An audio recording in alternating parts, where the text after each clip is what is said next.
Was, wenn dein erstes Geld dich für immer verändert? Nicht die Summe, sondern wer du danach bist. Fast niemand spricht über den echten Preis der ersten 10.000 Euro. Es ist kein Geldbetrag. Es ist ein Identitätswechsel, stell dir vor.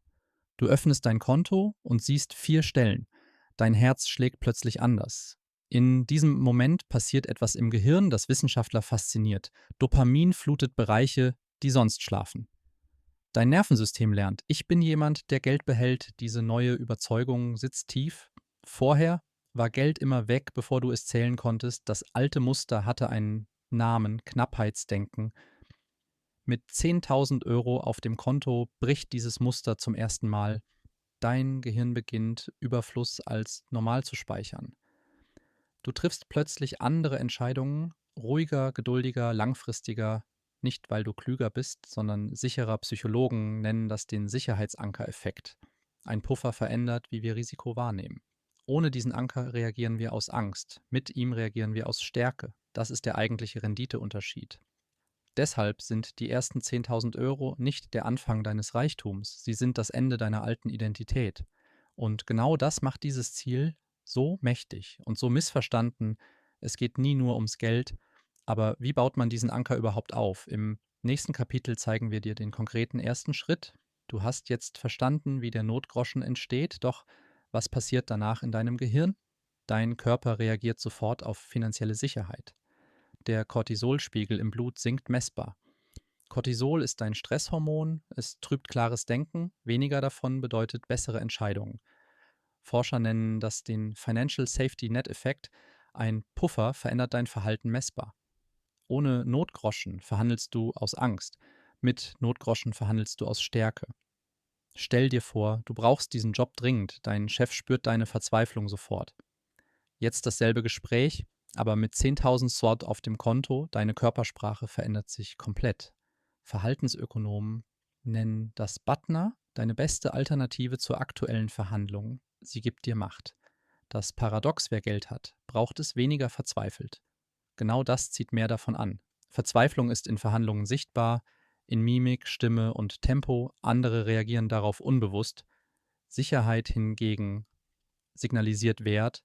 Menschen und Arbeitgeber investieren lieber in ruhige Personen. Dasselbe gilt für Beziehungen. Wer nicht aus Angst klammert, wirkt anziehender und stabiler. Dein präfrontaler Kortex arbeitet besser ohne Stress, Kreativität, Planung und Risikoabwägung verbessern sich. Der Notgroschen ist also kein Luxus, er ist ein neuropsychologisches Werkzeug für bessere Entscheidungen. Im nächsten Kapitel zeigen wir, wie du diesen Effekt aktiv nutzt. Dein Geld beginnt jetzt, für dich zu arbeiten. Das Geld wächst, aber etwas anderes verändert sich auch. Dein inneres Bild von dir selbst beginnt zu wandeln.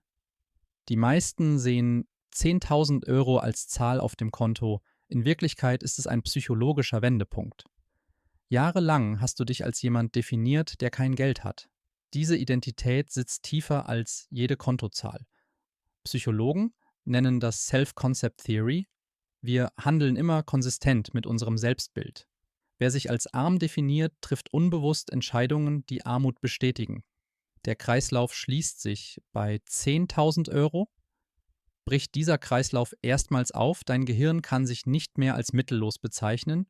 Du wirst zur Person, die Geld hat und es behält. Das ist ein komplett anderes Selbstbild. Dieses neue Selbstbild verändert kleine Alltagsentscheidungen automatisch.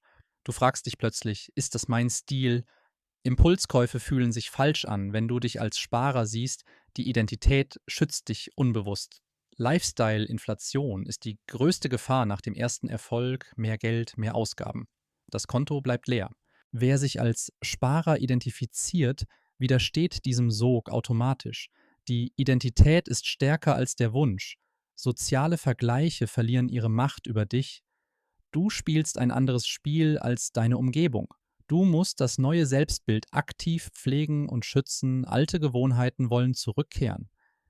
Die 10.000 Euro sind kein Endpunkt, sondern ein neuer Startpunkt. Du bist jetzt eine andere Person als vorher. Aber wie bleibt dieses Geld nun wirklich erhalten? Das nächste Kapitel zeigt dir die entscheidenden Schutzstrategien. Dein Notgroschen schützt dich also vor Panikentscheidungen, aber er verändert noch etwas viel Tieferes in dir. Nicht nur Geld kann sich verzinsen, auch Vertrauen wächst mit der Zeit. Dieser Zinseszins ist unsichtbar, aber mächtig. Wer 10.000 Euro spart, beweist sich selbst etwas Entscheidendes. Er denkt langfristig und das weiß er jetzt. Dieses Selbstvertrauen bleibt nicht im Geldbeutel stecken, es fließt in jeden anderen Lebensbereich über. Der Psychologe Charles Duhigg nennt das eine Schlüsselgewohnheit, eine Gewohnheit, die automatisch andere Gewohnheiten mitzieht. Regelmäßiges Sparen ist genau so eine Schlüsselgewohnheit, sie trainiert täglich deinen Selbstkontrollmuskel. Stell dir Gewohnheiten als Dominosteine vor, der erste Stein bringt alle anderen zum Fallen. Sparen ist dein erster Dominostein, alles andere folgt automatisch dahinter. Ohne Sparerfolg fehlt dieser erste Anstoß oft komplett. Andere gute Gewohnheiten bleiben dann instabil. Mit 10.000 Euro auf dem Konto sagst du dir, ich schaffe Dinge, die schwer sind, dieser Satz verändert alles. Forscher nennen diesen Übertragungseffekt Spillover, Disziplin in einem Bereich spillt in andere über. Das ist kein Zufall und keine Magie, dein Gehirn lernt schlicht, Aufschub lohnt sich. Vertrauen. In dich selbst ist also deine zweite Rendite, im nächsten Kapitel geht es um die dritte. Du weißt jetzt, was 10.000 Euro psychologisch verändern. Doch viele scheitern kurz davor an sich selbst.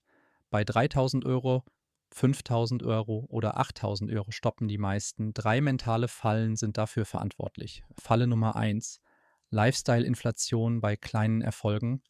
Du verdienst mehr und gibst sofort mehr aus. Das Gehirn interpretiert mehr Geld als Erlaubnis zum Ausgeben. Der Aufbau stoppt genau dort.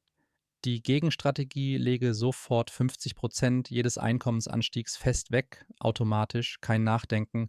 Falle Nummer 2, der Ich gönne mir das Reflex, er fühlt sich verdient an, sabotiert aber alles. Emotionale Belohnung und finanzieller Aufbau widersprechen sich kurzfristig, dein Gefühl lügt dich an. Die Gegenstrategie: baue ein kleines Belohnungsbudget fest ein, bewusst geplant, nicht impulsiv ausgegeben. Falle Nummer 3, sozialer Druck und Vergleiche. Dein Umfeld bremst deinen Aufbau aktiv aus. Kommentare wie „Leb endlich mal“ oder „Du bist geizig“ treffen tiefer, als du denkst.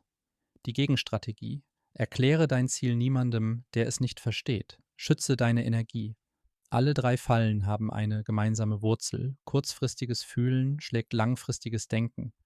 Wer die Fallen kennt, kann ihnen ausweichen. Bewusstsein ist bereits der halbe Schutz. Du brauchst kein perfektes Verhalten, du brauchst nur die 3 Gegenstrategien, konsequent angewendet. Jetzt stellt sich die entscheidende Frage: wie baust du das erste Kapital konkret auf? Das zeigen wir dir. Du kennst jetzt die Kraft dieser ersten 10.000 Euro. Jetzt geht es darum, sie wirklich zu nutzen. Die 10.000 Euro sind kein finanzielles Ziel, sie sind ein psychologisches. Du veränderst nicht dein Konto, du veränderst deinen Kopf. Erinnerst du dich an den Identitätseffekt? Du wirst zur sparenden Person. Der Zinseszinseffekt lässt dein Geld für dich arbeiten, jeder gesparte Euro bringt Nachwuchs. Der Sicherheitseffekt nimmt dir die Angst vor dem Alltag, du schläfst ruhiger, wenn ein Puffer da ist. Und der Momentum-Effekt treibt dich immer weiter. Wer einmal spart, hört nicht mehr auf. 4 Effekte, eine Wahrheit: der Anfang ist alles, danach läuft vieles von selbst. Jetzt kommt die wichtigste Frage des ganzen Videos: Was machst du heute noch konkret? Richte noch heute eine feste Sparrate ein. Egal wie klein sie ist, 10 Euro reichen zum Starten. Warte nicht auf das perfekte Gehalt oder den richtigen Moment. Der richtige Moment ist genau jetzt. Der härteste Euro ist der erste gesparte, nicht der tausendste. Danach wird es leichter. Versprochen. Jeder Millionär hat einmal mit Null angefangen. Der Unterschied ist nur ein einziger erster Schritt. Du weißt jetzt, was andere nie lernen. Nutze dieses Wissen heute, nicht morgen. Schreib jetzt in die Kommentare, wie hoch deine erste Sparrate sein wird. Diese kleine Geste macht es real. Abonniere den Kanal. Das nächste Video zeigt dir, wohin du die 10.000 Euro investierst. Dein Weg hat gerade erst begonnen. Atilan.